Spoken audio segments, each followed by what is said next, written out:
Votre attention s'il vous plaît. Cet élément est en français. Contactez-nous pour savoir s'il est aussi disponible en la langue de votre préférence. Veuillez aussi noter qu'il est en audio uniquement, dépourvu de ce fait d'image originaire. Évangile-éternel.com. Si c'est l'évangile éternel que vous recherchez, alors c'est ici.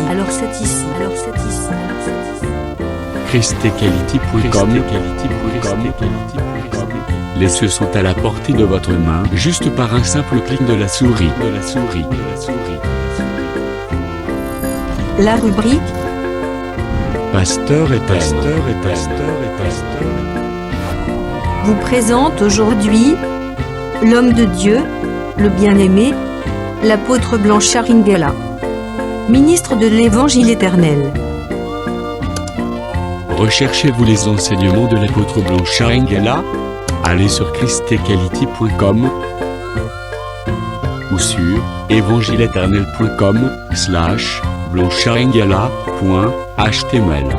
Les enseignements sont disponibles en texte, audio et vidéo. Surtout, ne partez point sans souscrire à l'une de nos chaînes YouTube qui correspond à votre version linguistique. Souscrivez s'il vous plaît. Bonne édification au nom de notre commun Seigneur et Dieu Jésus-Christ. Amen. Paix, grâce, miséricorde, assistance, lumière du Saint-Esprit sur tous mes compatriotes célestes, dans le nom puissant de notre Seigneur Jésus-Christ. Je m'excuse. Je bénis Dieu Tout-Puissant pour sa grâce, pour sa miséricorde, pour son amour. Bien-aimés dans le Seigneur, la Bible déclare que chacun de vous dise la vérité à son prochain. Dieu est le premier à appliquer sa propre parole. Il nous a aimés, il nous a choisis.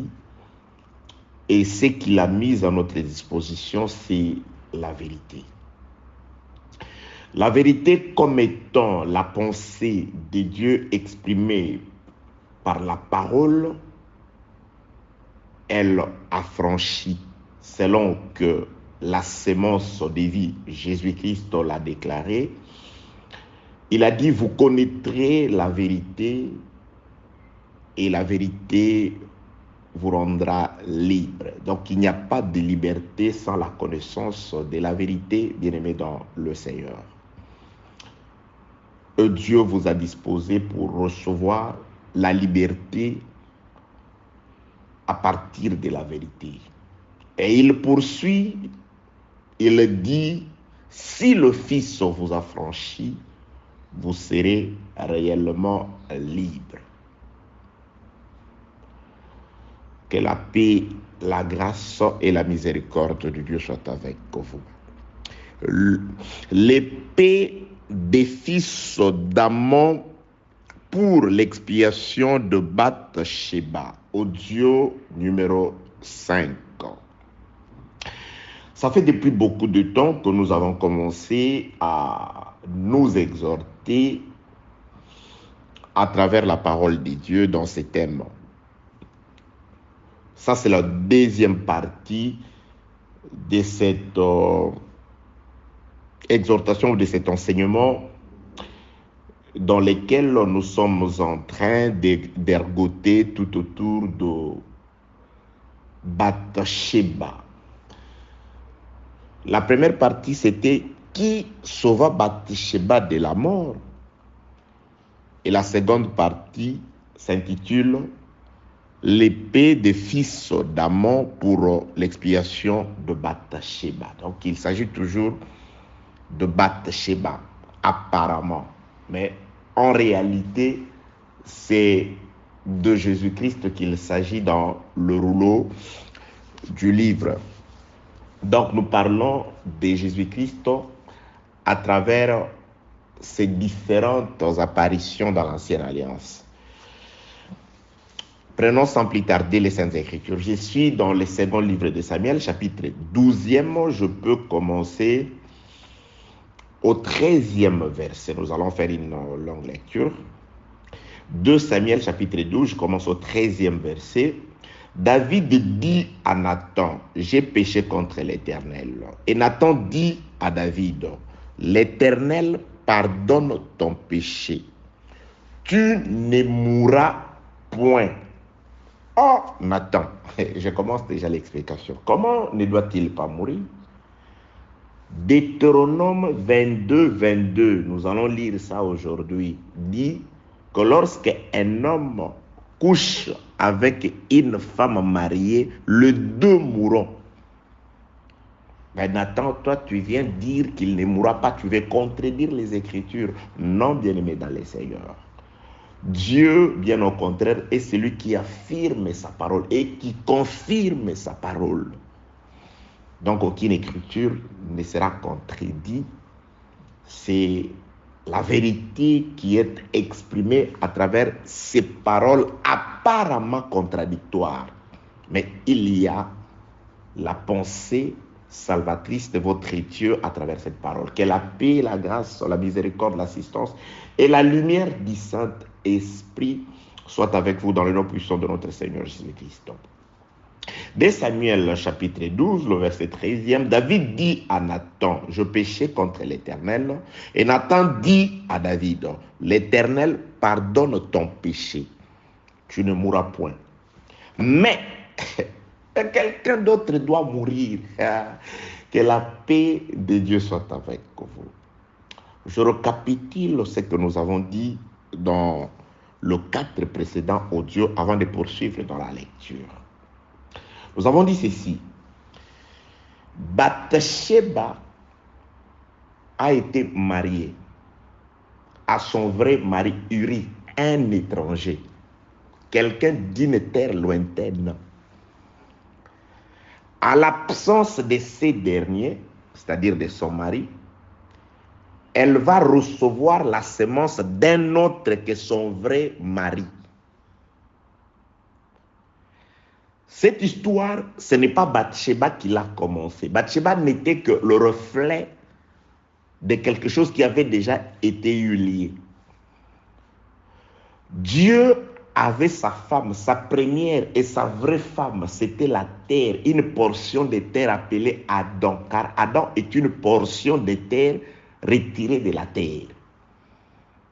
Raison pour laquelle quand il a péché, Dieu dit, tu retournes à la poussière d'où j'étais tiré. Donc, c'est-à-dire, Dieu s'est déplacé de son lieu, de son trône, pour aller en dehors, loin de son trône, prendre une portion de la terre, parmi la terre, donner une forme à cette portion de la terre et mettre sa sémence, sa vie, son souffle dans cette terre-là.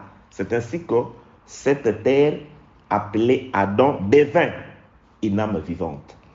Donc Adam, en réalité, ce n'est qu'une portion de terre que Dieu est allé chercher quelque part, à laquelle Dieu a donné une forme et dans laquelle Dieu a mis sa vie. C'est pourquoi, bien-aimé dans le Seigneur, si Dieu te cherche et qu'il nous utilise, le serviteur de Dieu, pour te prêcher cette parole, ce n'est pas parce que Dieu recherche ta morphologie, ta forme, ta beauté, tes richesses, et je ne sais pas, tout ce qui peut orner ta vie, non. Dieu ne recherche que ce qui est sorti de lui, le souffle de vie. Dieu ne te cherche qu'à cause de son souffle. Dieu n'a envoyé le prophète, ensuite Jésus-Christ, pour chercher Adam à cause de son souffle qui était dans Adam. C'est pourquoi le frère Paul, plus tard, quand tu le prends l'écriture de la loi qui dit « Tu n'amuseras pas le bœuf quand il foule le grain », il dit « Dieu se mettrait-il en peine des animaux ?» Loin de là, Dieu ne cherche pas l'animal. Parce que l'animal n'a pas l'esprit de Dieu. Dieu cherche l'homme en qui il a mis quelque chose qui est sorti de lui. Quand je parle des animaux aujourd'hui, je ne parle pas des animaux que tu vas manger là, que tu connais, des animaux naturels, non. Je parle de l'homme animal, des insensés, de ceux qui n'ont pas l'esprit du Seigneur. Ne vous en faites pas, Dieu ne se met pas en peine pour vous. Christ n'est pas mort pour vous. Mais Christ cherche le sien, ceux qui ont la marque de Dieu, les souffles de Dieu. C'est pourquoi reçois le souffle par l'enseignement, reçois le souffle par la parole. Que la paix, la grâce et la miséricorde de Dieu soient avec vous. Ainsi Dieu te cherchera. Il n'est écrit nulle part que lorsque Dieu a formé Ève, Dieu a soufflé. Non. C'est pourquoi Dieu, dans le jardin, il cherche celui en qui il a soufflé. Ève, c'est un résidu d'Adam. Dieu ne cherche pas les résidus. Il cherche l'original. C'est par attachement à l'original que Ève est sauvée. Dieu cherche Christ, sa parole. C'est quand vous vous attachez à Christ que vous serez sauvés par pitié. Nous sommes sauvés par pitié, par ce qu'on appelle aussi la grâce, par faveur divine. Mais pas parce que Dieu nous cherche, non, il cherche l'homme. Il cherche Christ, il cherche l'enseignement. Accrochez-vous à l'enseignement qui est le souffle du Seigneur. Vous serez sauvés par amour à Dieu, à son enseignement. Par amour à Dieu, à sa parole. C'est pourquoi Christ, avant de s'en aller, il a pris son corps. Il est là à morceler. Il a donné aux siens. Il dit, faites ceci en mémoire de moi. Donc, ils ont mangé les corps et ils les ont vomi. Ils ont commencé à distribuer les corps. C'est ainsi qu'aujourd'hui, ces corps que je reçus des apôtres, je vous les donne aussi, afin que vous ayez en vous une portion du corps. Lorsque le temps sera accompli, dit le frère Paul dans le livre de Éphésiens chapitre 1er, du 1er au 8e verset, afin que Dieu réunisse les choses qui sont aux cieux avec celles qui sont sur la terre, c'est-à-dire la tête qui est au ciel et le corps qui est resté sur le plateau que Jésus-Christ a distribué. Que vous ayez la facilité, en ayant le corps de Jésus, la parole en vous, que vous alliez rejoindre la tête. N'ira rejoindre la tête, c'est-à-dire l'enlèvement, que celui en qui se trouvera une portion du corps que Jésus-Christ a déposé sur le plateau ce jour-là. Ceci est mon corps. La connexion de la tête se fera avec celui qui a bu de cette coupe-là, la coupe du sang de Jésus. De celui qui participe à l'alliance par l'enseignement bien-aimé dans le Seigneur. Nous ne sommes pas du nombre de ces charlatans qui enseignent ou qui disent on te voit vivre dans les péchés, on te fait des reproches, tu dis non, tu n'as rien à me dire. Tu ne connais pas l'alliance que j'ai faite avec mon Dieu. Une alliance diabolique. Il n'existe pas une autre ou un autre type d'alliance outre l'alliance qu'il a faite avec nous par le sang de Jésus-Christ. Le frère qui a écrit la lettre aux Hébreux dit quelque chose. Il dit la première alliance, Dieu a demandé à Moïse de prendre le sang des animaux qu'il a versé dans un bassin. Il a pris de l'hysope. Il a fait l'aspersion entre le peuple et les livres. L'aspersion a été faite entre le peuple et les livres. Le sang des animaux dans l'ombre a réuni le peuple et les livres. C'était l'ombre des choses à venir.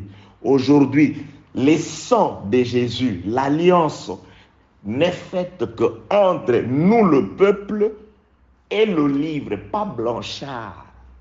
C'est pourquoi Moïse pouvait mourir. Josué récupérait les livres, il continuait la marche. Parce que les livres, le peuple était lié aux livres. Aujourd'hui, nous sommes liés aux livres, à la parole, pas à Blanchard, pas à ton prophète, à ton pasteur, à ton évangéliste, à ces docteurs-là, ou à ces prophètes-là. L'alliance, c'est entre l'aspersion du sang unit le peuple au livre. C'est pourquoi lorsque j'arrive avec le sang véritable et l'enseignement de l'alliance, je dois vous unir au livre. Je dois vous réunir au livre. Que la paix, la grâce et la miséricorde de Dieu soient avec vous. dans le nom puissant de notre Seigneur Jésus-Christ, bien-aimé dans le Seigneur. J'étais en train de dire ceci.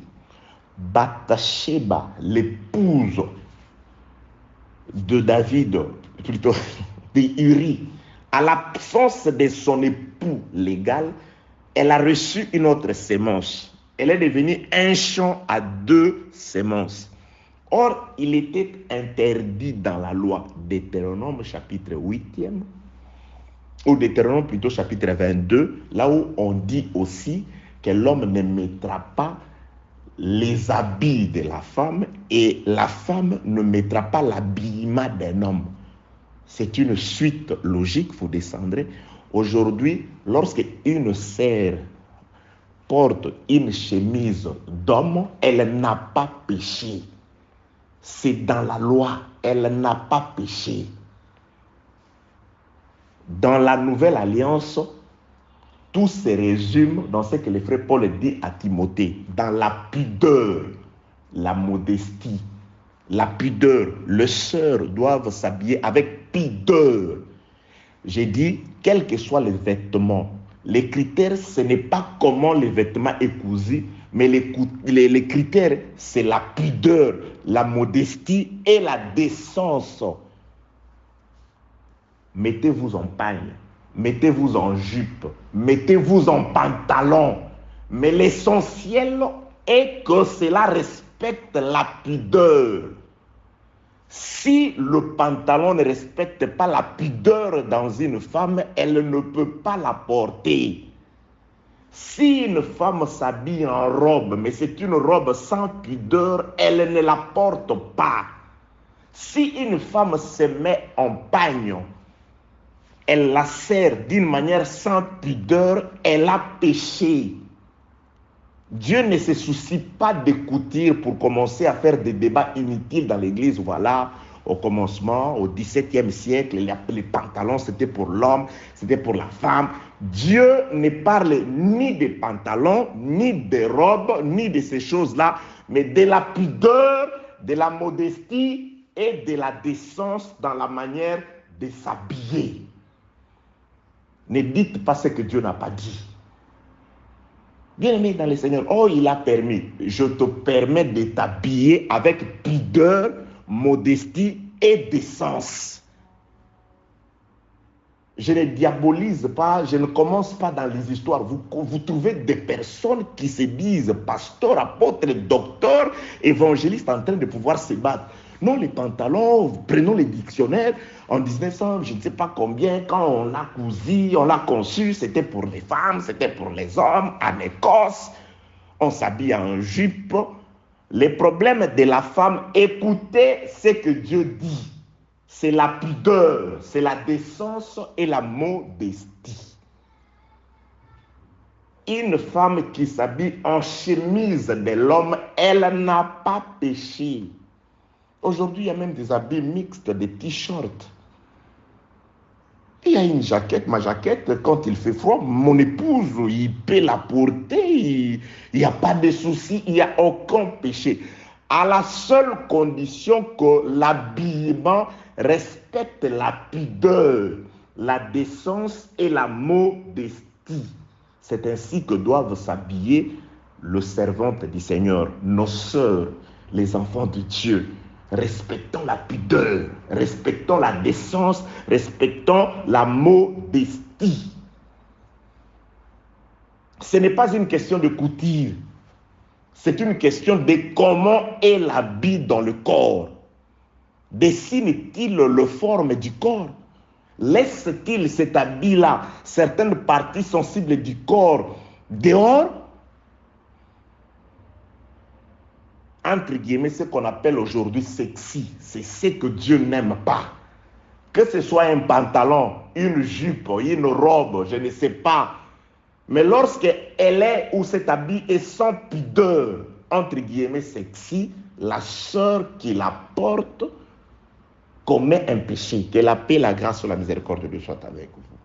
Donc, je parlais de Bathsheba. C'était une femme, je suis arrivé dans ça parce que Deutéronome chapitre 22 Lorsque vous commencez au début, vous arrivez au 5e verset, on parle d'abord de cette interdiction-là. Que l'homme ne mette pas les... C'est un enseignement très profond, ça. C'est aussi Moïse qui a interdit ça. C'est-à-dire, il a interdit au véritable homme, Jésus, de ne pas mettre nos habits, nous, la femme. C'est-à-dire, personne avant Jésus-Christ n'avait échangé, parce qu'à la croix, Jésus-Christ a pris de son habillement, la sainteté, ses œuvres. Il nous l'a donné, nous. Il a pris nos vêtements à nous, nos péchés, il l'a mis. Jésus-Christ de Nazareth. Moïse, l'air a empêché, il a empêché ça. Mais Christ est mort parce qu'il a fait ça à la croix. Jésus-Christ, en qui était la vie éternelle, Joseph d'Arimathée lui a passé sa tombe, la mort. Donc, c'est-à-dire, Joseph d'Arimathée a bénéficié de l'immortalité du Seigneur. Il a pris sa mortalité, il l'a donnée à Jésus. Là, Joseph d'Arimathée représente nous, l'Église, les saints. C'est ça aussi, ne pas s'habiller, que l'homme ne mette pas. Moïse a interdit ces choses, mais Jésus l'a accompli à la croix. Moïse a aussi interdit, là je suis dans un autre sens, un champ à 2 semences. Mais l'Église, c'est aussi un champ à 2 semences. Il y a nous, les nations, il y a une portion des Israélites quant à la chair. C'est pourquoi Moïse avait aussi dit, tu aimeras ton frère, tu haïras ton ennemi. Donc nous étions comme des ennemis. Jésus-Christ vient, il dit, mais moi je vous dis, tu aimeras et ton frère, la première sémence, et ton ennemi, les nations aujourd'hui, l'Église. C'est pourquoi le frère Paul dit, quand il écrit au Corinthe, il dit, c'est mystère. Et que les païens aussi sont cohéritiers de Christ et ils participent à la même promesse qu'Israël. Ça, c'est le grand mystère. C'est ce qui était caché aux yeux d'Israël. Ils savaient, et jusqu'à ce jour, nous, on ne doit pas entrer dans les temples. Nous ne sommes pas connus de Dieu. Abraham ne nous connaît pas. Il ne connaît que eux, la postérité charnelle, la sémence. C'est pourquoi un champ a monosémence, un vêtement a un seul tissu. Mais aujourd'hui, c'est un vêtement mélange. C'est ça l'Église. C'est ça la famille de Joseph. Il a une femme égyptienne, ses enfants, Manassé et son frère Ephraïm, ils sont moitié égyptiens. En Égypte, ils sont chez eux. Chez les Juifs aussi, ils sont chez eux. Que la paix, la grâce et la miséricorde de Dieu soient avec vous. C'est aussi la famille de Jacob. Avant sa mort, il doit hanter, prendre 2 enfants égyptiens qui ont les sangs étrangers, Ephraim et Manassé, les introduire, le bénir en croisant ses mains sous forme de la croix. Il a croisé les mains. La main qui était destinée sur la tête de l'aîné, il les ramène sur la tête du cadet. La main qui était destinée sur la tête de l'aîné, c'est comme ça qu'il a béni. Il a croisé. Lorsque les bois ont été croisés à Golgotha, c'est l'introduction. Parce qu'à Golgotha, plutôt en Israël, on pendait sur un bois. Mais Jésus, on crucifie. On plante un bois et on superpose un autre bois. C'est le mariage de 2 bois. Nous voici aujourd'hui la seconde sémence. Nous sommes entrés dans les champs. Là, c'est une parenthèse que j'ouvre. Deutéronome chapitre 22, toujours. Chapitre 22, oui. Le verset 5e. L'homme ne mettra pas d'habit de la femme. C'est Christ qui l'a accompli, je viens de l'expliquer. Il a pris nos habits à nous, la femme. Le péché, les œuvres, il a porté sur lui. Il a pris son vêtement, sa sainteté, sa vie. Il nous l'a donné aujourd'hui. J'explique encore, Deutéronome chapitre 22, toujours, verset 5. L'homme ne mettra pas d'habit de femme et la femme ne mettra pas un habillement d'homme. C'est ce que aussi le frère Paul dit à Tite. Dans une maison, l'homme reste l'homme et la femme reste la femme. L'homme qui se laisse dominer par la femme, c'est-à-dire un efféminé, il ne verra pas le royaume des cieux. La femme qui cherche à prendre la place de l'homme, cette femme-là aussi contredit la parole. C'est pourquoi il dit que la femme soit soumise afin que la parole de Dieu ne soit pas blasphémée. Que la femme garde ses vêtements, son rôle, son travail, sa place, et que l'homme reste aussi avec son vêtement. Dans l'église, qui que vous soyez, pasteur, évangéliste, apôtre, diacre, enfant de Dieu, nous sommes la femme. Nous avons nos vêtements, nous avons notre place, notre rôle. Christ, il a son rôle. Il reste le maître, le chef, le directeur, le guide. C'est lui devant qui tout genou doit fléchir. Ce rôle-là ne doit pas s'inverser. Donc nous pouvons l'expliquer de plusieurs façons. Que la paix, la grâce et la miséricorde de Dieu soient avec vous au nom de Jésus-Christ. Je rentre. Je reprends la première forme. C'est-à-dire un champ ne peut avoir qu'une sémence.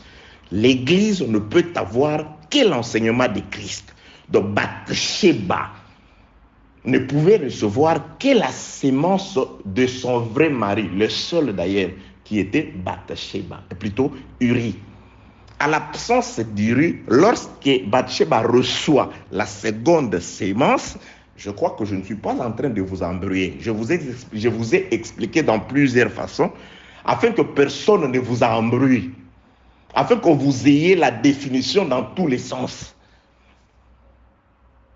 Que la paix, la grâce et la miséricorde de Dieu soient avec vous. Donc, Bathsheba, en recevant la seconde sémence, une autre sémence, elle devient un champ abominable.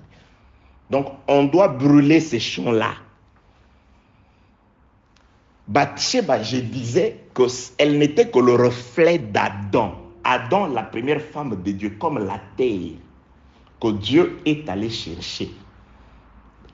Il est allé chercher cette terre, il a donné la forme à cette terre. Et quand Dieu donne la forme à cette terre, il met sa sémence dans cette terre, Ève. Plutôt Adam. C'est là aussi Dieu le représente dans le fait qu'il dit à Moïse, je suis descendu pour délivrer mon peuple. Il va aussi chercher une autre terre en Égypte.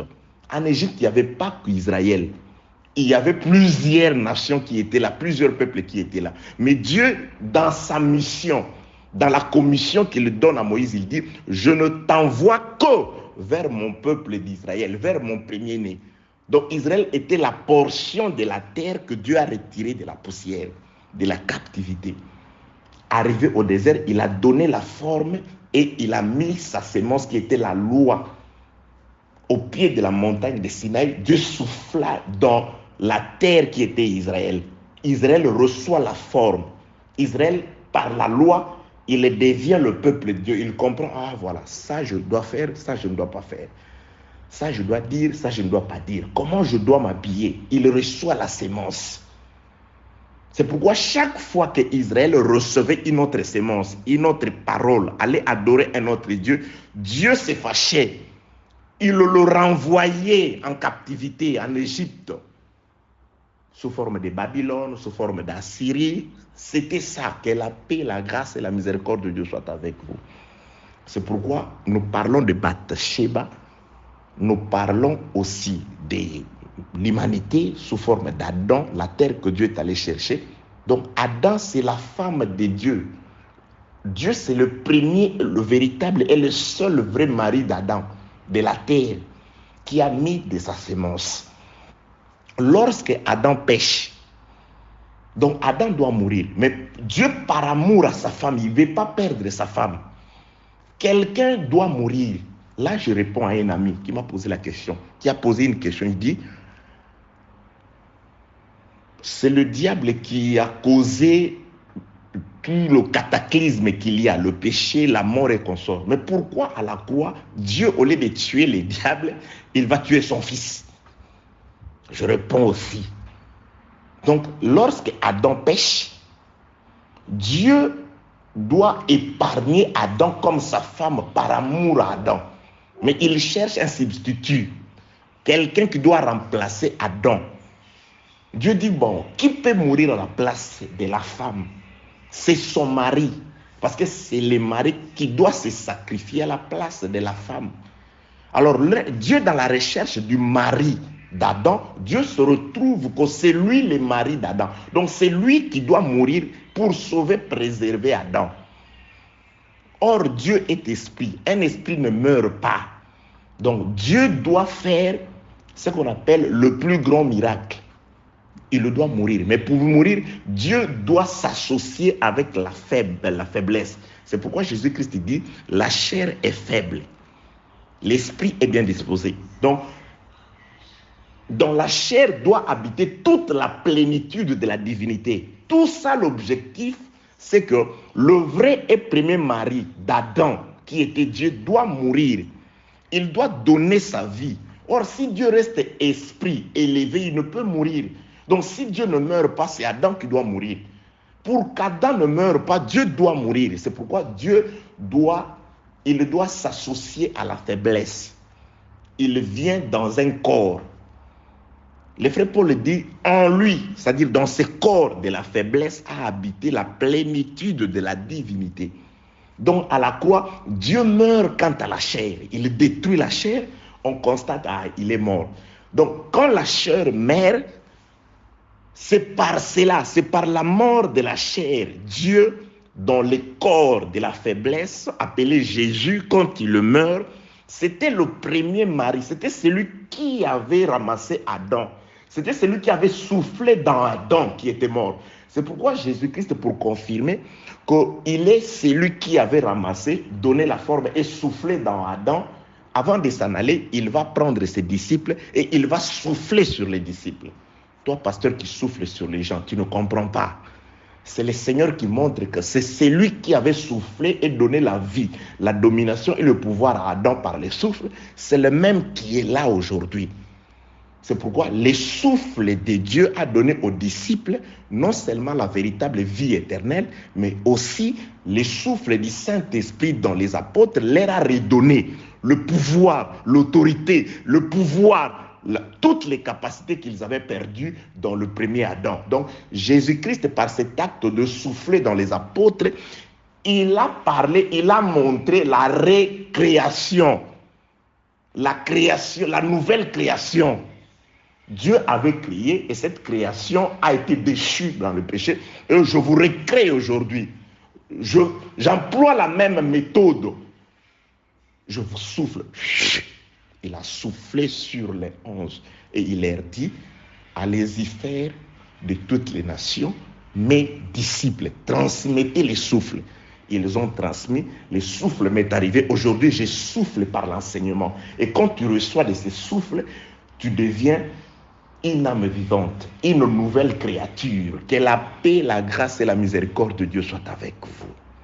C'est l'évangile bien-aimé. C'est la connaissance que je vous transmets. Et c'est cette connaissance qui vous affranchit des faux prophètes, qui vous affranchit des fausses pratiques que les gens font par ignorance sur vous. Il vous appelle avec son micro. C'est pourquoi quelque part, ok. Que la paix, la grâce et la miséricorde de Dieu soient avec vous, bien-aimés dans le Seigneur. Donc, Bathsheba, pour sa survie, pour qu'elle se maintienne en vie, Dieu doit faire exactement ce qu'il avait fait pour Adam. De même que pour Adam, il fallait rechercher le véritable et le premier, le vrai mari d'Adam, le premier qui avait mis sa sémence à Adam. C'est ce mari-là qui doit mourir. C'est pourquoi aussi, avec Bathsheba, on doit chercher qui est le vrai mari de Bathsheba. Ce n'est pas David. David n'est que le second par lequel la mort a atteint Bathsheba. Deutéronome 22 est devenu un jugement sur Bathsheba à cause de la sémence de David dans Bathsheba. Je expliquerai que pourquoi la mort de Bathsheba doit provenir de David. Je mets ça entre parenthèses. Je viendrai. Vous allez comprendre ces choses-là. Alors, on doit rechercher, de même que pour Adam, on recherche Dieu. Pour Bathsheba aussi, on recherche son mari. Où est le mari de Bathsheba? On regarde sur tout l'étendue d'Israël, mais il n'est pas là. Il est où? Il est à l'étranger, en guerre, très loin. Oh, il faut une lettre à Joab pour le ramener. Joab, Renvoie-les ici, qu'ils viennent. Et quand on cherche aussi les maris d'Adam, parmi les hommes, il n'était pas là. Quand on cherche Dieu parmi les hommes, il n'est pas là. C'est afin que s'accomplisse ce qui est arrivé dans la maison d'Isaïe, le papa de David. Lorsque Dieu a envoyé Samuel pour aller oindre un enfant, on a dit à Isaïe, réunis tes enfants. Il a réuni les enfants, c'était au nombre de 7. Ils étaient là, dans la maison, dans la tente. Il prit de l'huile. Il veut oindre le premier. Dieu dit, non, ce n'est pas celui-ci. Vous les hommes, vous regardez à l'apparence. Moi, je ne regarde pas l'apparence. Je l'ai rejeté. Il appelle le second. Dieu dit, non, Samuel. Ce n'est pas non plus celui-là, ni le troisième, c'est-à-dire parmi tous ceux qui étaient dans la tente, personne n'était digne de recevoir l'huile de la royauté. Parmi ceux qui avaient été réunis par Isaïe, du nombre de ses enfants. C'est alors que Samuel dira, ah, mais je ne comprends pas. Pourtant, nous sommes dans la tente, dans le monde, dans le pays. Mais qui doit recevoir l'huile? Qui? Tu n'as que ces enfants. Oh, non, non, non, non. À part ceux qui sont ici, il y a un 8e, il y a un autre. Mais il n'est pas là. Ah ben, il est où? Il est en dehors de la maison de la tente. Mais faites-les venir. Personne, dit Samuel, ne bougera d'ici avant qu'il me vienne. C'est-à-dire, lorsque David n'était pas encore entré dans la maison, personne ne pouvait bouger. La marche n'avait pas commencé. C'est pourquoi en Israël, Dieu dit ceci aux Juifs. Ce mois ici sera pour vous le premier mois de l'année. Quel mois? Les mois de la mort de l'agneau. Bien aimé, le calendrier de Dieu commence avec la mort de l'agneau. Si la mort de l'agneau n'est pas encore constatée dans ta vie, quel que soit le nombre que tu dis avoir passé dans le Seigneur, Dieu ne les compte pas. Dieu le voit comme les temps que tu as passé en Égypte. Dieu dit, c'est moi ici. C'est-à-dire, le calendrier de Dieu commence avec la mort de l'agneau. Les mois de la mort de l'agneau. C'est-à-dire, lorsque la mort de Jésus, à travers la destruction des désirs de la chair, est constatée dans ta vie, c'est à ce moment que Dieu commence la marche avec toi. C'est à ce moment que tu peux commencer à compter. J'ai un mois dans le Seigneur. Il y a des gens qui parlent de 20 ans, 25 ans, 30 ans, 10 ans, 5 ans. Mais tu vis encore en Égypte. La mort de l'agneau n'est pas encore constatée dans ta vie. Que la paix, la grâce et la miséricorde de Dieu soient avec vous. Donc le calendrier de Dieu dans ta vie, la marche avec Dieu commence avec les constats de la destruction de la chair, des œuvres de la chair, de la haine du mal, de l'attachement au bien. Ce mois ici sera pour vous les premiers des mois de l'année. Quel mois? Ah Dieu, tu as oublié le mois des miracles, le temps des miracles, le temps où il y a une ténèbre consort. Non, tout commence, le calendrier commence avec la mort de l'agneau. Dieu commence à te compter parmi les siens par rapport à la mort. Un jour, je vais nous enseigner sur ce qui est écrit dans les livres de Nombres. On doit faire les comptages des enfants d'Israël. Mais chaque enfant d'Israël doit payer quelque chose. Un demi-cycle. Tu payes. Si tu ne payes pas, on ne te compte pas. Si on ne te compte pas, tu seras frappé du fléau. Que la paix et la grâce, c'est votre nourriture. Dieu permettra ce que nous puissions nous prêcher sur le demi-cycle. Pourquoi on devrait payer demi-cycle? Pour qu'on puisse retrouver son nom dans la liste des enfants d'Israël. Un décomptage qui commençait de 20 ans monté.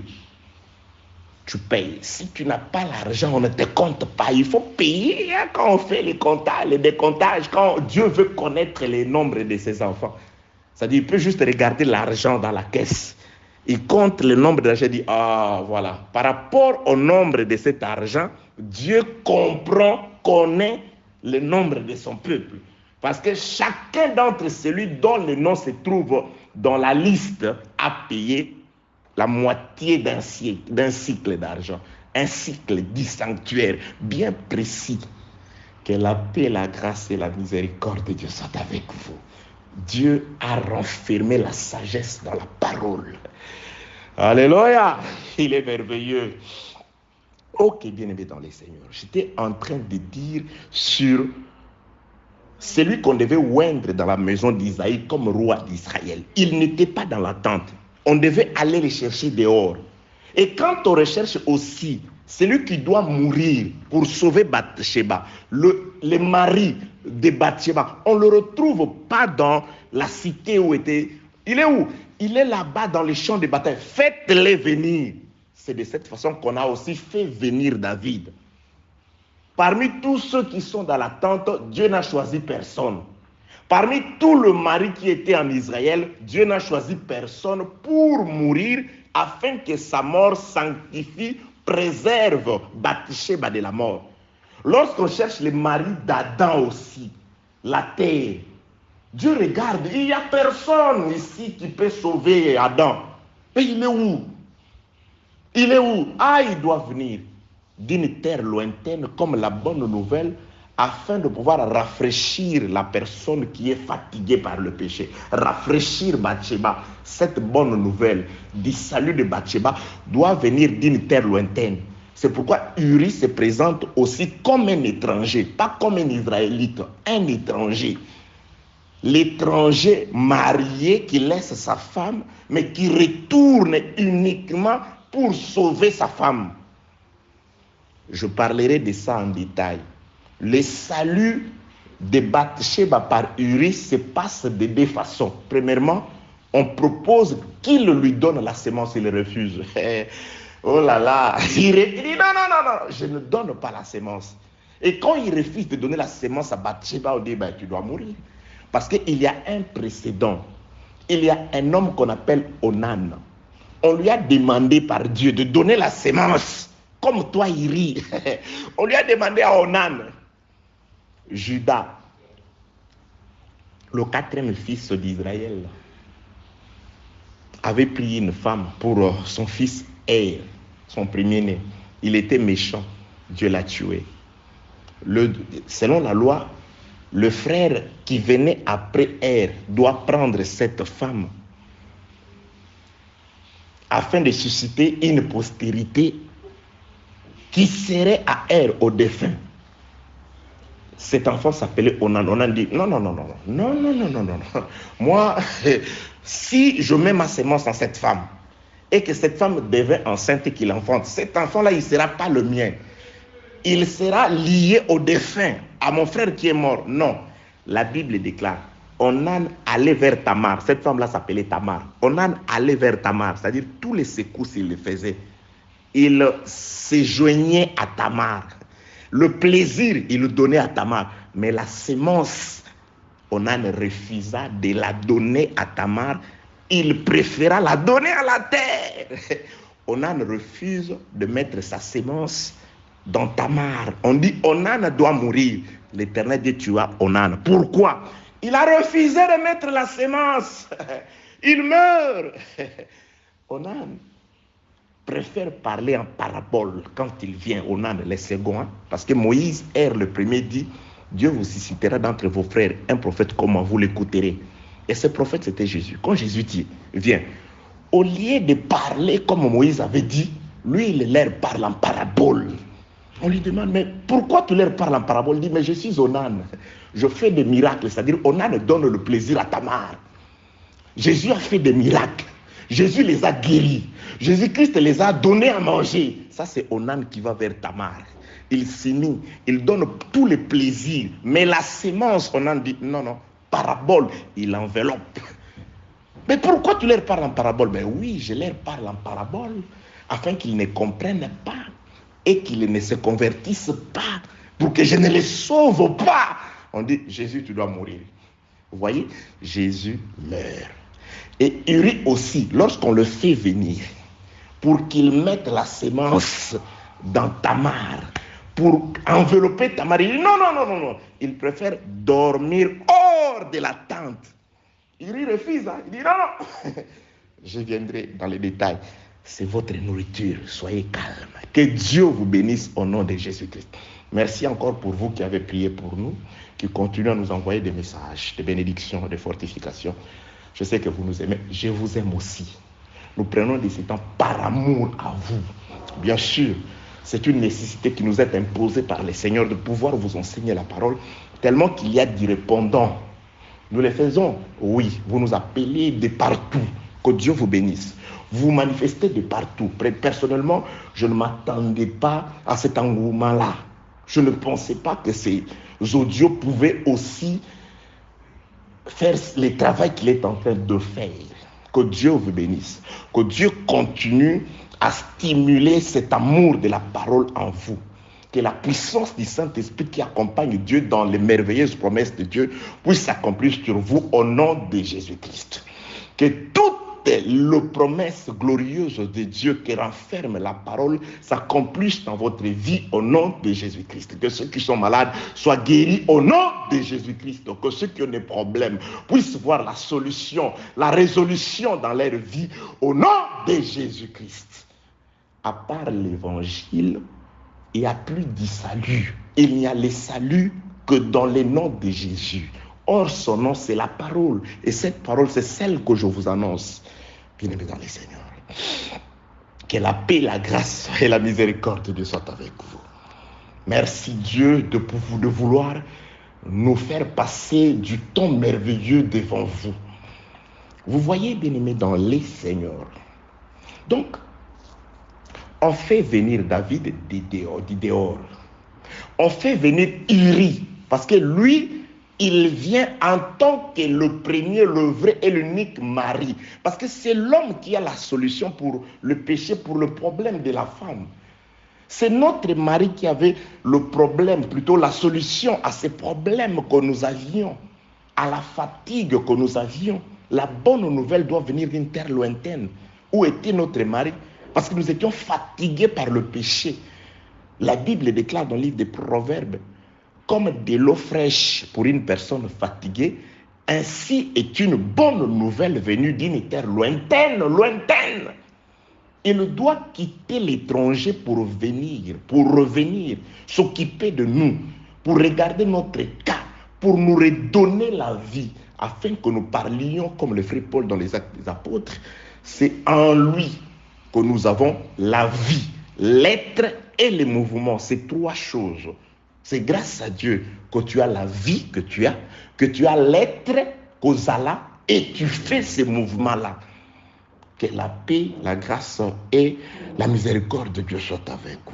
Donc, bien-aimés dans le Seigneur, le salut de Bathsheba dépend de la présence de son mari. Mais lorsque ce dernier arrive, il refuse. Il dit non. David dit, bon, ça va. Tu vas te coucher avec ta famille. Il dit non. 2 fois, je reviendrai. Je mets ça entre parenthèses. C'est pour vous, je reviendrai. Donc, bref, je voudrais dire ceci. Pour la terre, comme pour Bathsheba, le salut d'Adam, la terre, la première épouse de Dieu, dépend de son époux. Or, le premier époux, le véritable, le seul, l'unique qui avait aimé la terre, appelé Adam, la femme, c'était Dieu. Donc, Dieu doit mourir. Dieu est puissant, tout puissant, spirituel, esprit. Il révèle la chair, la faiblesse. Il vient, la partie faible, la mort de Jésus à la croix, c'est la destruction de la faiblesse, de la partie faible. La chair tombe, on fait un constat par rapport à la destruction de la chair. L'esprit rentre à Dieu. Père, je remets mon esprit. La plénitude rentre parce que la plénitude est éternelle. Il dit, mon Père qui est en moi ne m'a jamais laissé. Donc, il parlait de l'esprit, de la plénitude qui était en lui. Donc, quant à la chair, le premier mari d'Adam, de la terre, meurt. Donc, par sa mort, aujourd'hui, Adam ne meurt plus. Adam est sanctifié. Adam est protégé. C'est pourquoi, lorsque tu rêves, on te dit, tu sens l'esprit des morts, menace-les au nom de ton premier vrai amour, Jésus-Christ qui a donné sa vie pour toi. Il est mort pour nous déjà. 2 personnes ne peuvent pas mourir. Il y a déjà quelqu'un qui a pris notre place. Il y a déjà quelqu'un qui a pris notre sépulcre. Là où l'endroit qui nous était réservé pour nous endormir, pour la mort, Jésus l'a déjà pris. Il a pris notre place.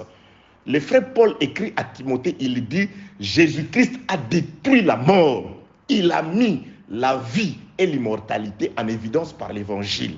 Je vous annonce cet évangile qui ramène vers vous la vie et l'immortalité et qui confirme la destruction de la mort. C'est pourquoi tout esprit de mort, toi qui rôdes tout autour du peuple de Dieu, tu es sans et nul fait au nom de Jésus qui s'est déjà livré à la mort pour nous. Il a déjà pris notre place. Il s'est sacrifié pour nous. Il a été blessé à cause de nous. Par ses meurtrissures, nous avons été guéris. Maladie, tu n'as plus aucun pouvoir sur nous. Au nom de Jésus, quels que soient les noms que la science te donne, que le monde te donne, quelles que soient les caractéristiques qu'on te donne, inguérissable, incurable, pour nous, toute maladie est curable. Au nom de Jésus-Christ, toute situation a la solution. Au nom de Jésus-Christ. Alléluia. Vous voyez, bien-aimés dans le Seigneur. Donc, nous sommes dans le fait qu'un substitut, quelqu'un d'autre meurt à la place du coupable. Le coupable, c'était la terre Adam. Donc, son vrai mari vient se sacrifier à sa place. Le coupable, c'est Bathsheba. Pour se protéger de Deutéronome 22, qu'est-ce que Bathsheba fait? On cherche pour Bathsheba aussi celui qui sauve Adam, celui qui sauve la terre. On cherche Uri, un innocent. Parfois, vous dites, nous regardons, nous lisons, ah, David était méchant. Oui, il était méchant, mais il agissait prophétiquement. Souvenez-vous de ce que je nous ai enseigné dans la première partie. Donc, David était un prophète. Ses gestes étaient prophétiques. C'est une portée prophétique. Alors, suis-je en train de pouvoir te dire, non, voilà, tu vas prendre la femme de quelqu'un d'autre et tu vas le faire tuer. Tu vas faire tuer son mari pour les sorciers. Que la paix, la grâce et la miséricorde de Dieu soient avec vous. N'oubliez pas que j'étais en train de lire 2 Samuel chapitre 12, j'avais commencé au 13e verset. Déjà 50 minutes, ok. 2 Samuel chapitre 12, chapitre 2e, verset 12e, verset 12. David dit à Nathan, j'ai péché contre l'Éternel, et Nathan dit à David, l'Éternel pardonne ton péché. C'est le pardon du péché de David qui nous a ramenés à faire ces résumés sur ce qui a été dit avant sur le pardon du péché de Bathsheba ou d'Adam. Donc, Bathsheba se retrouve lavée de son péché à cause de la mort de son vrai mari. Et Adam, que nous sommes aujourd'hui, nous nous sommes retrouvés lavés de notre iniquité, de notre péché, à cause du sacrifice de notre véritable et premier mari qui nous avait donné la sémence avant dans les jardins, c'est Dieu. Donc Dieu meurt pour nous sanctifier. Et Uri doit aussi mourir pour la sanctification et la préservation de la vie de Bathsheba. Alors maintenant, je vais ouvrir une parenthèse sur les pardons du péché maintenant de David. Parce que Deutéronome 22, 22 dit ceci. La mort ne concerne pas seulement la femme, mais aussi l'homme. Mais pourquoi David ne meurt pas? Nous avons déjà vu pourquoi Bathsheba ne meurt pas. Maintenant, nous voyons pourquoi David ne meurt pas. Ici, c'est très simple et clair. Nous allons juste lire et vous allez comprendre. David dit à Nathan, j'ai péché contre l'Éternel. Donc, David reconnaît, ah, j'ai péché. Et comme il a été dit en Israël que le roi doit avoir sur lui une copie de la loi, David, certainement ayant une copie de la loi, il connaissait Deutéronome 22, 22. Il dit, ah, devant celui qui sanctionne tout, qui ne fait exception des personnes, qui ne regarde à l'apparence, qui ne juge pas selon l'apparence, comme l'a dit Nicodème à Jésus-Christ de nuit, ah, c'est fini. Ces péchés-là, Deutéronome 22, 22, condamne, donne comme sentence à ce genre de péché la mort. Donc c'est fini, je suis mort. Donc David comprend. Il commence, dit David, dit à Nathan, j'ai péché contre l'Éternel. Et Nathan dit à David, l'Éternel pardonne ces péchés-là, ton péché. Tu ne mourras point. Donc normalement c'était la mort, mais Dieu pardonne, tu ne mourras pas.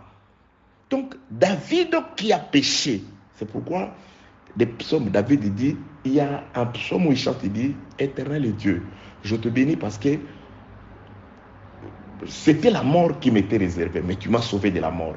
Il reconnaît ça à maintes reprises. C'est pourquoi quand vous étudiez ou vous lisez les psaumes, vous allez vous rendre compte de la foi de David. Vous allez vous rendre compte de la vie qu'a réellement menée David. Dans le psaume, il y a de ces psaumes-là, il chante par rapport aux événements. Quand vous lisez le livre de Samuel et des rois, parfois vous voyez des événements, vous ne les comprenez pas. Mais dans les psaumes, il dit, lorsqu'il contrefit l'insensé devant le roi Akish.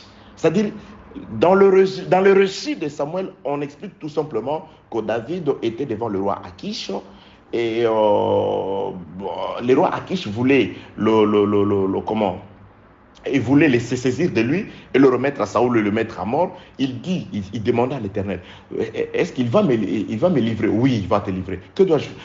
Dieu lui a juste dit, prophétisé, que tu seras livré. Alors lui, il contrefit l'insensé. Il commença à faire sortir la salive. Il y a un psaume, il y a un enseignement, c'est-à-dire, dans le psaume, il parle de cet aspect-là. Il y a un psaume où David, je crois le psaume 54, où il parle de la prière qu'il avait faite quand il était dans la grotte en train de fuir Saoul. Lorsque vous lisez le récit de Samuel, vous voyez tout simplement que David vint, il entra dans une caverne, et quand il était dans cette caverne, il alla jusqu'au fond de la caverne, et Saoul et ses hommes arrivèrent jusqu'à l'entrée, ils restèrent là, et Dieu leur fit plonger dans un profond sommeil. Mais dans le psaume, vous allez vous rendre compte que ce n'était pas quelque chose qui ne s'était fait de cette façon-là. C'est-à-dire, David avait commencé, quand il est allé au fond de la caverne, quand il fouillait Saoul, il a fait une prière. Et cette prière-là se trouve dans les psaumes. Je voulais tout simplement nous dire que quand nous faisons la méditation de la parole, prions beaucoup. Quand vous priez, vous méditez, Dieu va vous ouvrir l'intelligence pour comprendre la parole. Qu'est-ce qu'il faut faire? Le frère qui m'a posé cette question, écoute la réponse. Sacrifice, crainte de Dieu, lecture de la parole. Plus l'appel ou les dons. C'est ça le ministère. Que la paix, la grâce et la miséricorde de Dieu soient avec vous. David dit à Nathan, j'ai péché contre l'Éternel. Et Nathan dit à David, l'Éternel pardonne ton péché. Tu ne mourras point. Mais, tu ne mourras point. Mais pour Dieu, ce n'est pas comme ça. Pour Dieu, ça ne se passe pas comme ça. Adam, tu as péché. Tu ne mourras pas parce que je t'aime. Tu es ma femme. Mais quelqu'un d'autre doit... Non, pour Dieu, quelqu'un d'autre. En Israël, lorsqu'il y avait péché, Dieu disait, bon, ok, tu ne pêches pas, mais apporte un animal. L'animal doit quand même... Pour Dieu, quelqu'un doit quand même répondre. Il faut qu'il y ait un animal expiatoire. Ce qu'on appelle un bouc émissaire. Il faut qu'il y ait un bouc émissaire. On cherche un coupable quand même. Dieu... Il est en colère contre l'homme, mais à cause de ça, quand même, bon, tu ne mourras pas. Mais quand même, quelque chose d'autre. C'est pourquoi Dieu remplaçait les hommes parfois par les animaux. Parce que pour Dieu, quelqu'un doit quand même mourir. Nous avons vu pour Adam, son mari doit mourir. Pour Bathsheba, son mari doit mourir. Maintenant, pour David, parce que David, Deutéronome 22, le condamne aussi à la mort. Dieu dit, bon, tu as péché, tu ne mourras pas. Mais, c'est pourquoi le verset 14e de 2 Samuel 12 commence par mais, adverbe d'opposition. Tu ne mourras pas. Mais, Dieu commence à présenter les substituts de David. Mais parce que tu as fait blasphémer les ennemis de l'Éternel, c'est-à-dire les fils d'Amon, nous reviendrons. En commettant cette action, les fils qui t'aiment mourra. Alléluia. Oh, donc, David, toi, tu ne mourras pas. Mais, à cause de cet acte-là, quelqu'un d'autre mourra à ta place. Le père a péché. C'est le fils qui va mourir à la place. Ça, ce n'est pas moi, bien aimé dans le Seigneur. Très cher concitoyen du ciel. C'est Dieu qui dit. Mais ton fils qui t'est né mourra. Les fils meurent. Les coupables ne meurent pas. C'est ces fils-là, l'innocent qui va mourir. C'est ces fils que nous allons étudier. Comment se passe la mort du fils qui meurt pour épargner la vie du père? Bien-aimé dans le Seigneur, le premier Adam, c'est aussi le père du second Adam. Ben oui, quant à la chair, Jésus-Christ est de la postérité de cet Adam-là. Oui, c'est écrit. C'est Jésus-Christ qu'on croyait fils de Joseph, fils de David, fils d'Abraham, fils d'Enoch, fils de Seth, fils d'Adam, le fils de Dieu. Quant à la chair, je dis par Joseph. Parce que si Jésus n'est pas fils de Joseph, il n'est pas le sauveur. Parce que le sauveur doit sortir de la maison de David à laquelle appartient Joseph. Je viens, ne vous en faites pas, je viens. C'est pourquoi je prêche Jésus, fils de Joseph. Parce que le salut a été promis dans la maison de Joseph, dans la maison de David. Que la paix, la grâce et la doucement soient avec vous. Oui, Jésus, fils de Joseph, c'est un enseignement exact. Parce que s'il n'est pas fils de Joseph, il n'est pas le sauveur promis. Marie, sa maman, est de la tribu de Lévi. Elle est parente à Élisabeth, que les Écritures disent être de la tribu de Lévi. C'est par Joseph que toutes les promesses des Écritures s'accomplissent en Jésus ou sur Jésus. Le fil qui lie Jésus, fils de Dieu, aux promesses glorieuses des Écritures, les lions de la tribu de Juda, les sauveurs, tout, les fils, c'est Joseph. C'est Joseph, c'est par Joseph. Bien aimé, ça c'est l'instruction pour vous, parce que la naissance de Jésus marchera de pair avec la naissance de cet enfant de David ici. Que la paix, la grâce et la miséricorde de Dieu soient avec vous. Nous sommes ensemble. Si on ne les dit pas aujourd'hui, nous les dirons dans l'enseignement, même dans le prochain audio. La connivence entre la naissance de Jésus et la naissance de cet enfant de David et Bathsheba qui doit aussi mourir. Ok, 2 Samuel 12, verset 14e. Je commence au 13e verset. David dit à Nathan, j'ai péché contre l'Éternel. Et Nathan dit à David, l'Éternel pardonne ton péché, qui méritait la mort, mais tu ne mourras point. Mais, parce que tu as blasphémé les ennemis de l'Éternel, en commettant cette action, les substituts, les remplaçants, c'est-à-dire quelqu'un doit quand même mourir. Le fils qui t'est né mourra. Ah, c'est l'enfant qui meurt à la place du père. J'étais en train de dire, c'est le premier Adam qui a péché, notre premier parent. Et Jésus-Christ, quant à la chair, il tire aussi d'Adam sa naissance. Les promesses, c'est le fils Jésus qui vient mourir à la place d'Adam pour sauver l'humanité. C'est celui qui est issu d'Adam. Quant à la chair aussi, Jésus, il meurt pour sauver Adam, le premier père, le péché, le pécheur. Vous comprenez? Je descends dans la lecture. Verset 15e. Et Nathan s'en alla dans sa maison. L'Éternel frappa l'enfant que la femme d'Uri avait enfanté à David. Et il fut dangereusement malade. L'enfant n'est pas mort les premiers jours.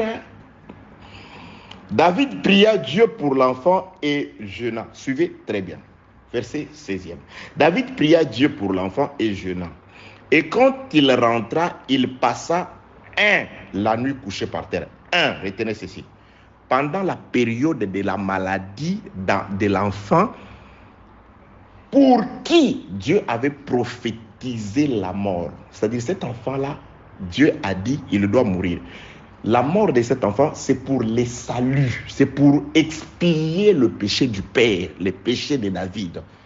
Donc pendant que l'enfant est vivant, le péché de David est là. Donc David aura l'expiation, c'est-à-dire Dieu peut regarder David comme saint uniquement le jour où l'enfant va mort, d'après la prophétie de Nathan à David. Donc la présence de l'enfant, bien sûr, David aime cet enfant parce que c'est son enfant. David reconnaît que l'enfant est innocent. Ce n'est pas lui qui doit mourir. Mais Dieu a jugé que le pardon du péché de David qui menait à la mort passe par la mort de cet enfant-là. Mais l'enfant ne meurt pas aussitôt que la prophétie est prononcée. L'enfant doit passer un certain nombre de jours. C'est ce que nous allons étudier, bien aimés les Seigneurs. Ah oui, Dieu a réservé, renfermé la vie pour vous dans les Écritures. Et la vie, c'est pourquoi, bien aimé, il ne faut que Ruth, la Moabite, puisse glaner dans les champs. Vous savez, les glanages, c'est-à-dire les moissonneurs sont passés, les apôtres sont passés, ils ont tout fait. Qu'est-ce que les apôtres n'ont pas prêché? Ils ont tout prêché, c'est-à-dire ils ont déjà fait la moisson. Les moissonneurs passent et Ruth, derrière, ne fait que ramasser ce qui reste. Bien aimé, c'est ce que nous prêchons. Je ne vous prêche rien de nouveau. Des petits trucs, des petits grains qu'ont laissé les moissonneurs. C'est ce qu'on appelle les glanages. Les prédicateurs aujourd'hui, tous nous glanons dans les champs des apôtres. Les prophètes avaient sémé. Jésus-Christ dit des apôtres, vous moissonnez dans ces champs que vous n'avez pas sémés. Ils ont fait la moisson par leur enseignement. Bien aimé, nous sommes fondés sur l'enseignement des apôtres et des prophètes. Donc, c'est-à-dire, voilà les moissons, la moisson. Tout y est. Des petites choses que nous ne glanons, je ne fais que glaner. Alléluia. Dieu est merveilleux. Dans les glanages, nous faisons sortir ces choses. Verset 16e de 2 Samuel chapitre 12. David pria pour l'enfant et jeûna. Quand il rentra, nous avons d'abord, c'est une période de prière et de jeûne.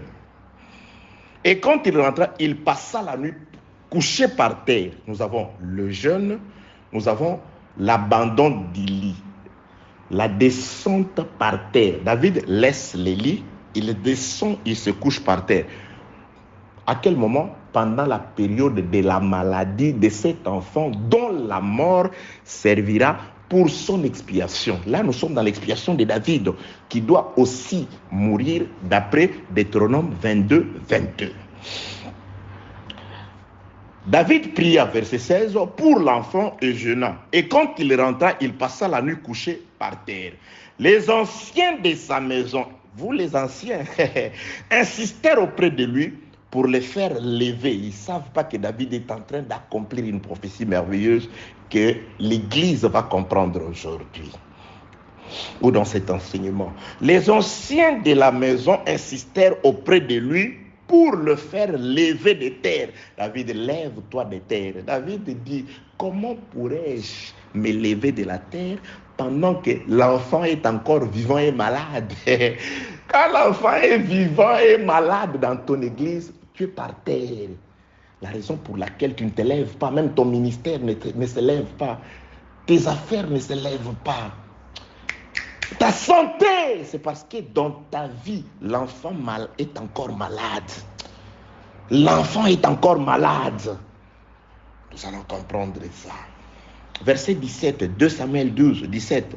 Les anciens de sa maison insistèrent auprès de lui pour le faire lever de terre. Mais il ne voulut point. Et il ne mangea rien avec eux. Jeune, David ne mange pas. David se couche par terre. David est inconsolable. Verset 18e. Le 7e jour, l'enfant mourit. Donc, c'est-à-dire le 7e jour, l'enfant est resté malade pendant 6 jours. Le 7e jour, l'enfant cessa d'exister. Il mourut. Donc, le 7e jour, c'est le jour où le pardon du péché de David est consommé. Selon Nathan, le fils qui t'aimait mourra. Mais toi, tu ne mourras pas. C'est-à-dire, le 7e jour, toutes les promesses qui ont été faites pour l'expiation du péché de David s'accomplirent le 7e jour. Donc, depuis les premiers jours où l'enfant est tombé malade, les promesses étaient là. Mais elles ne s'accomplissent que le 7e jour, les sabbats.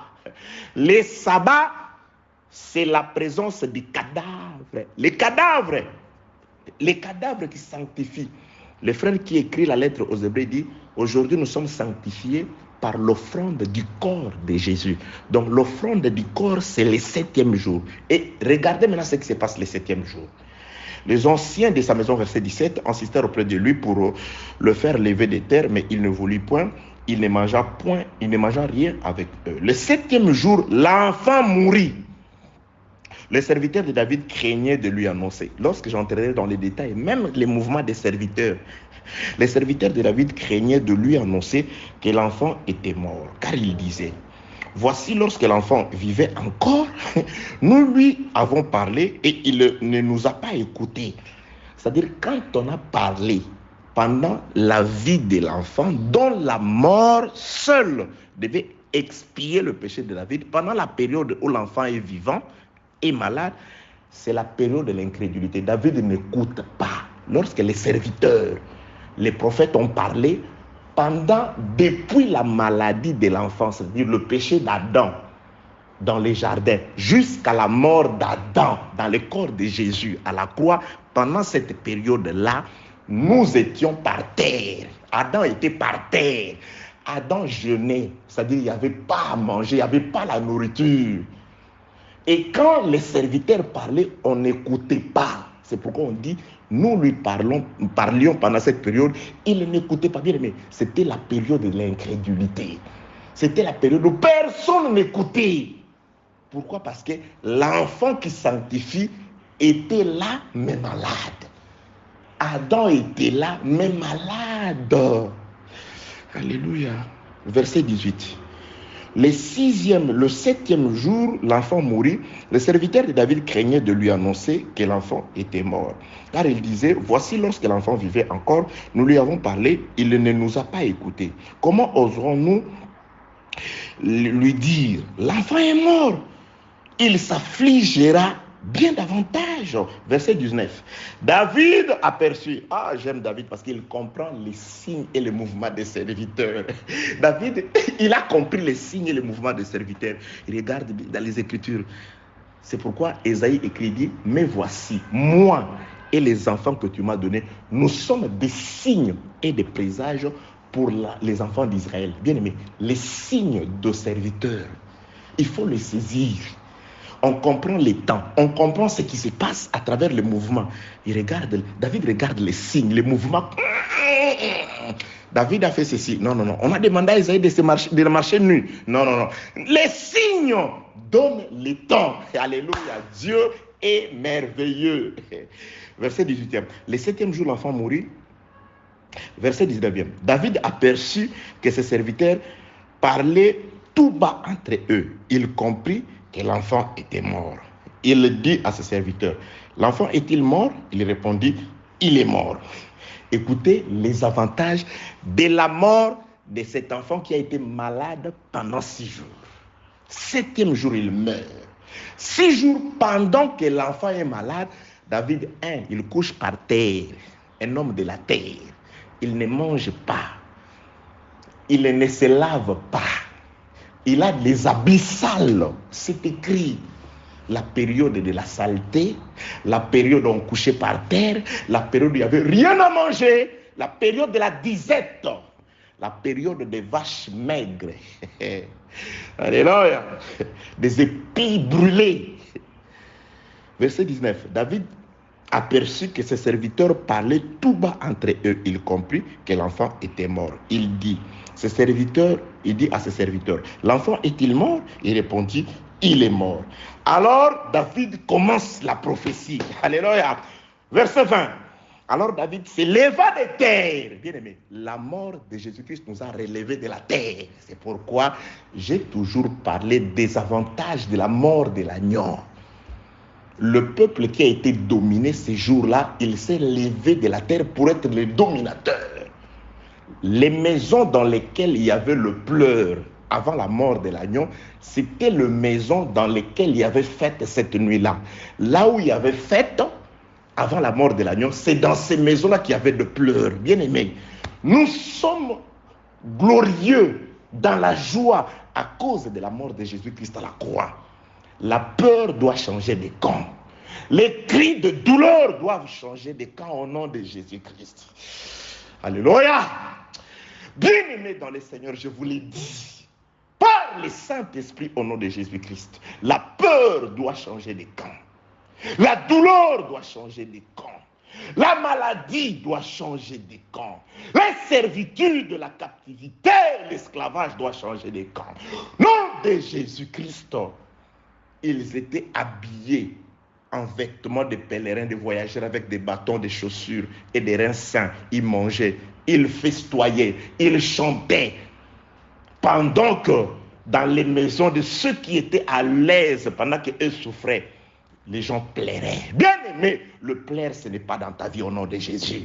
Que Dieu essuie les larmes de tes yeux au nom de Jésus-Christ. Qu'il résolve les problèmes de ton cœur au nom de Jésus-Christ. Alléluia. Merveilleux, les Écritures. Verset 20. Alors David se leva de terre. 1, 2. Il se lava. Mais l'enfant est mort, je te vois, l'eau n'est pas là. Si la mort de Jésus-Christ était constatée à la croix, mais bien aimé, tu dois te laver. Sanctifie-le par ta parole. Mais l'eau de la parole, véritable baptême d'abord, c'est la parole. Attention, baptisez-vous dans l'eau. Et je parle aussi du sens spirituel du baptême, très important, la parole. Vous devez être lavé. C'est pourquoi je vous lave. Je suis en train de vous asperger. Vous savez pourquoi je vous asperge? Parce que je veux aussi être aspergé.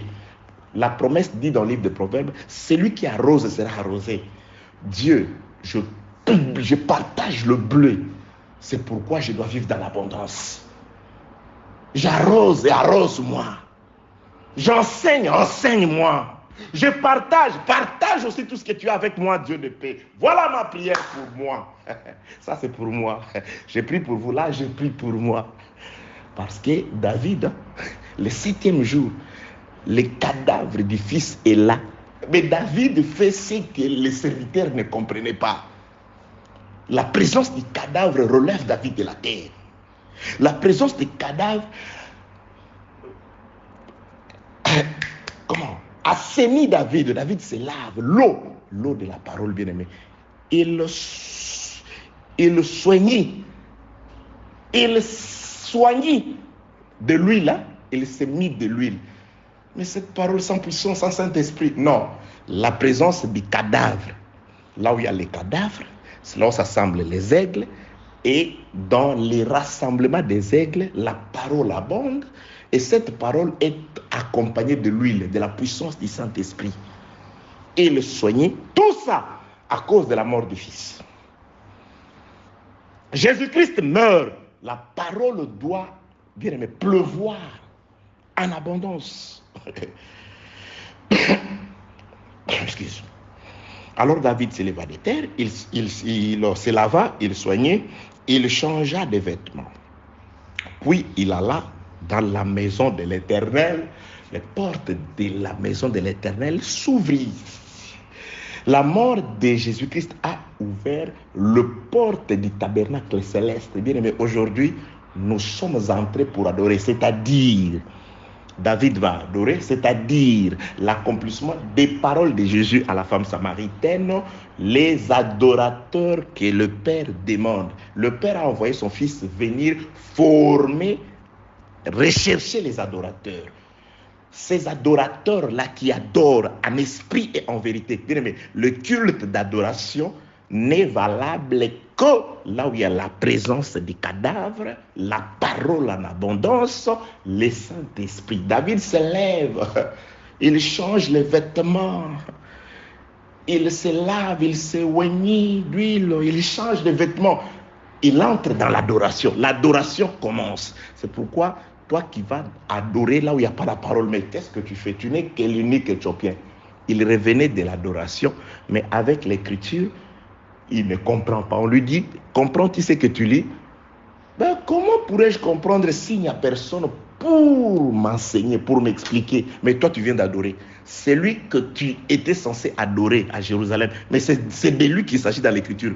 Tu ne le vois pas dans l'écriture, mais tu adores. C'est pourquoi Jésus-Christ dit à la femme samaritaine, vous adorez ce que vous ne connaissez pas. Il y a des gens qui vont chanter, il y a des gens qui vont danser, il y a des gens qui vont dans, entre guillemets, des cultes, mais pour ceux qui ne connaissent pas. Paul a vu ça à Athènes. quand il arrive à Athènes, il trouve une ville remplie d'idoles, c'est-à-dire de peuples religieux qui aiment Dieu. À tel enseigne qu'il y avait même un hôtel où on a dédié à un Dieu inconnu. Paul dit, c'est Dieu que vous reverrez, que vous servez sans le connaître. C'est celui que je viens vous annoncer. Plusieurs personnes adorent des dieux inconnus. Quand tu n'as pas la connaissance de la parole, tu n'es qu'un adorateur d'un Dieu inconnu. Tu dois connaître Dieu. Ce Dieu-là, c'est la vérité. C'est cette vérité qui a franchi. Je vais continuer pour aujourd'hui. Que celui qui a créé les cieux et la terre vous bénisse au nom de Jésus-Christ. Amen. Amen. Amen. Merci d'avoir suivi ce message et que Jésus-Christ vous bénisse. Si vous avez une question à l'intention de l'homme de Dieu, si vous voulez que l'homme de Dieu prie pour vous, si vous voulez vous confier à l'homme de Dieu, ou si vous voulez tout simplement bénir l'homme de Dieu, contactez-le directement si ses coordonnées sont disponibles depuis sa page. Sinon, contactez-nous et nous lui transmettrons vos préoccupations. N'oubliez pas de faire un tour à notre page évangélisation pour voir en quoi vous pouvez vous rendre utile à Christ par cette œuvre. Que Dieu vous bénisse tous. Amen. ChristQuality.com. Les cieux en un clic de la souris. Évangile-éternel.com, le site de l'Évangile éternel. Christ et Quality Fondation, équilibrer la manne ramassée dans le désert de sorte que chacun ait un le maire.